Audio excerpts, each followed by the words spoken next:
Les bottes des ouvriers faisaient un bruit de succion dans le sable huileux alors qu'ils se précipitaient sur les lieux. Ils avaient tous des expressions étranges et ne pouvaient contenir leur halètement lorsqu'ils rencontrèrent Funk sur la scène. Ils se sentaient étourdis, se demandant si tout cela était réel. Ses yeux le trompaient-ils? Il n'aurait jamais pensé trouver quelque chose de ce genre en sortant du rocher, mais il n'avait toujours aucune idée de ce que c'était. Mais avant de commencer notre histoire, appuyez sur le bouton « J'aime », assurez-vous de vous abonner et activez la cloche de notification pour ne manquer aucune nouvelle histoire. C'était une journée ordinaire au travail pour le mineur Chan Funk, avec des années d'expérience en tant que travailleur de la construction et opérateur de machines lourdes. Funk avait vu son lot d'objets enterrés, allant des déchets inutiles aux objets précieux. Funk pensait avoir tout vu. Ce qu'il ne savait pas, c'est qu'il allait assister à l'événement le plus bizarre et incroyable de toute sa carrière. En se dirigeant vers la pelleteuse dans la mine Millennium en Alberta, Canada, Funk se préparait pour une autre journée entière à creuser la terre pendant des heures. Funk manœuvrait sa pelleteuse comme d'habitude. Il creusait une énorme cavité dans un sol rempli de sable et d'huile imprégnée de bitume. Il regarda son trou de sable et de pierres mouillées et rit. Rien que du sable, de l'huile et des pierres, pensa-t-il. Il continua à creuser, mais juste au moment où il frappait la terre pour engloutir un autre morceau de sol ancien, il entendit un grand craquement. Il avait frappé quelque chose de dur. Il relâcha les morceaux de terre de sa pelleteuse et sortit pour examiner ce qui en était sorti. Il remarqua quelque chose d'étrange avec les morceaux de rocher, alors il les transporta sur l'arrière de son camion pour enquêter. Il retourna sur son site et regarda dans le grand trou qu'il avait creusé dans le sol. Ce qu'il vit fit battre son cœur à toute vitesse. Voyant la fissure qui s'élargissait, il attrapa une pelle et commença à creuser. Sa force doublait avec l'adrénaline qui circulait dans ses veines, mais ce n'était toujours pas suffisant. Il avait besoin de renfort. Pourtant, Funk n'avait pas une seconde à perdre. Il n'avait pas le temps de réfléchir. Il agissait par pur instinct, se tenant derrière le gros rocher, faisant ce qu'il pouvait. Il entendit un bruit. C'était du renfort. Ils arrivaient en force, apportant une grande grue et des piliers. Ils se préparèrent à soulever le gros rocher dans les airs. Ils creusèrent sous le rocher et placèrent des planches de bois pour le maintenir en place.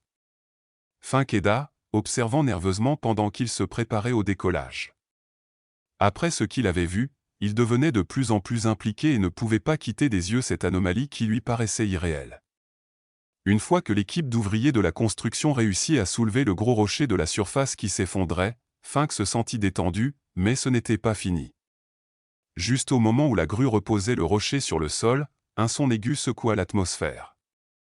Le rocher se fendit en deux, révélant exactement ce que Funk pensait avoir vu. Une équipe du Royal Tyrrell Museum of Paleontology se précipita sur les lieux. Funk les observa, les yeux écarquillés de choc et d'émerveillement, réalisant pourquoi ils étaient venus. Funk expliqua tout et ils passèrent des heures à creuser soigneusement les morceaux de rocher brisés, assemblant quelque chose qu'on ne peut croire que si on le voit. Incroyablement, Funk découvrit un fossile rare de dinosaure qui avait été pétrifié de son museau jusqu'à ses hanches. Cela signifiait qu'il était miraculeusement bien conservé depuis sa mort il y a des millions d'années. Non seulement il avait des dents et des os, mais aussi sa peau et les restes de ses intestins, un phénomène aussi rare que de gagner à la loterie.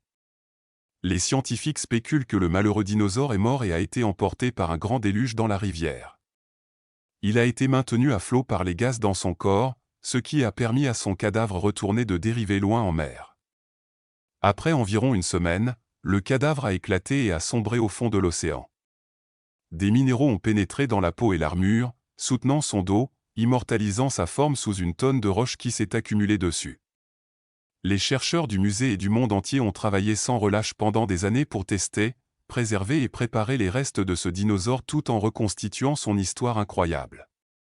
Les scientifiques ont conclu que ce dinosaure était un herbivore quadrupède, recouvert d'une peau blindée et de pointes avec une longue queue. C'était une toute nouvelle espèce découverte, appelée Notoru. Le miracle des restes parfaitement conservés du Notoru étonne toujours les scientifiques, surtout après son long et difficile voyage vers son lieu de repos final. Exactement comment cette conservation a eu lieu reste un mystère pour les experts.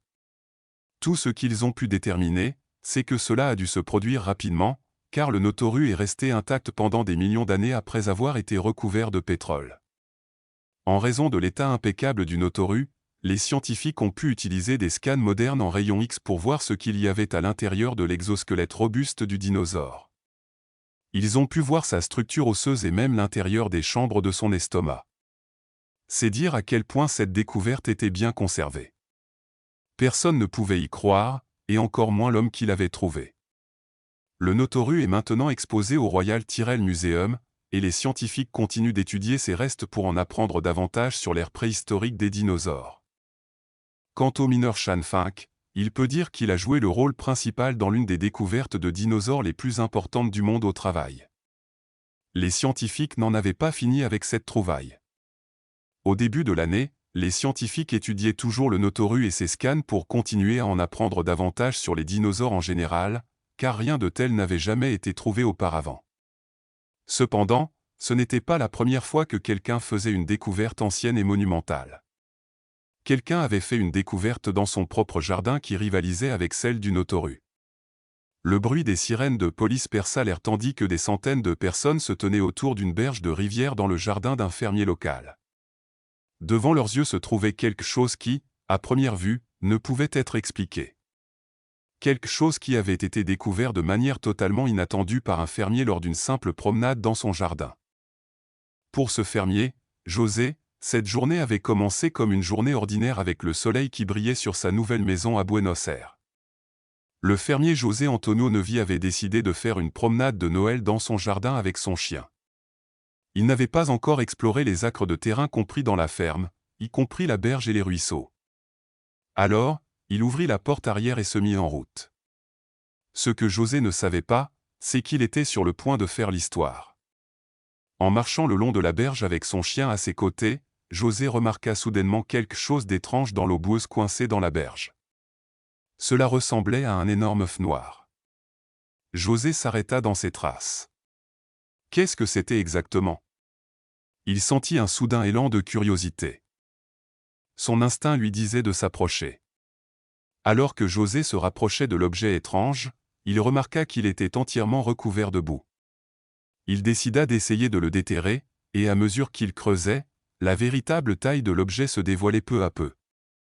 Mesurant, pieds de large, il était trop grand pour être un œuf de quelconque espèce.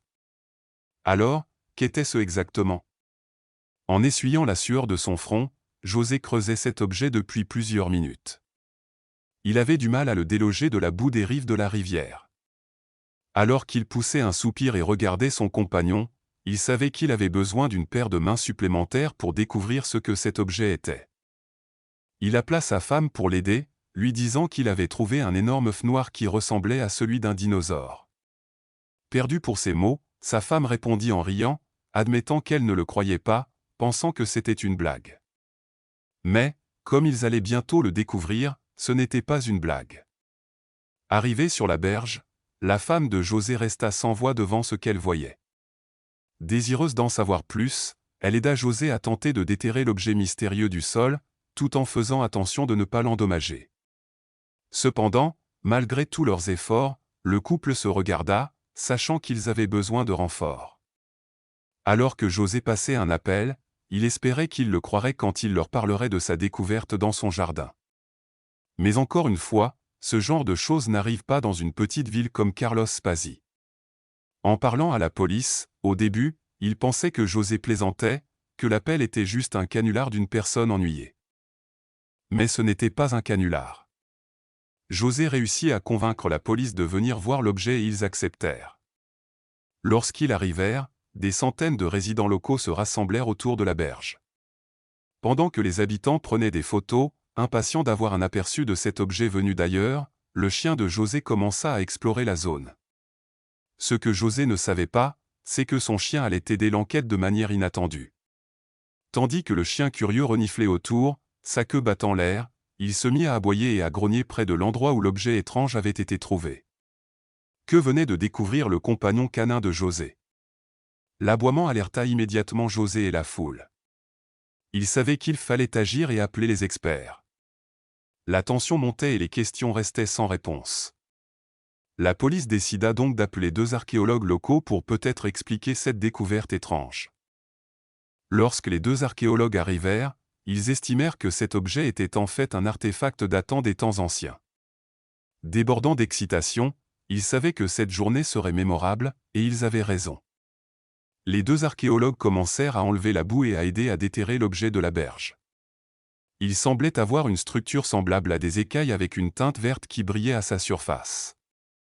Alors qu'ils tentaient de creuser davantage, ils réalisèrent soudainement à quel point cet objet était lourd et gigantesque, trébuchant dans l'eau boueuse collante sous le soleil perçant. Après quelques heures, le groupe réussit finalement à extraire l'artefact. Avec précaution, ils le chargèrent dans le transport pour le ramener au laboratoire. Ce qu'ils ne savaient pas, c'est qu'ils allaient découvrir des réponses incroyables. Au laboratoire, les archéologues effectuèrent de nombreux tests sur l'objet, examinant sa structure étrange en forme de coquille. Bien que cela ait pris du temps, ils finirent par annoncer que l'objet de 2 tonnes avait été identifié, mais ce n'était ni un objet extraterrestre, ni un œuf, ni une pierre.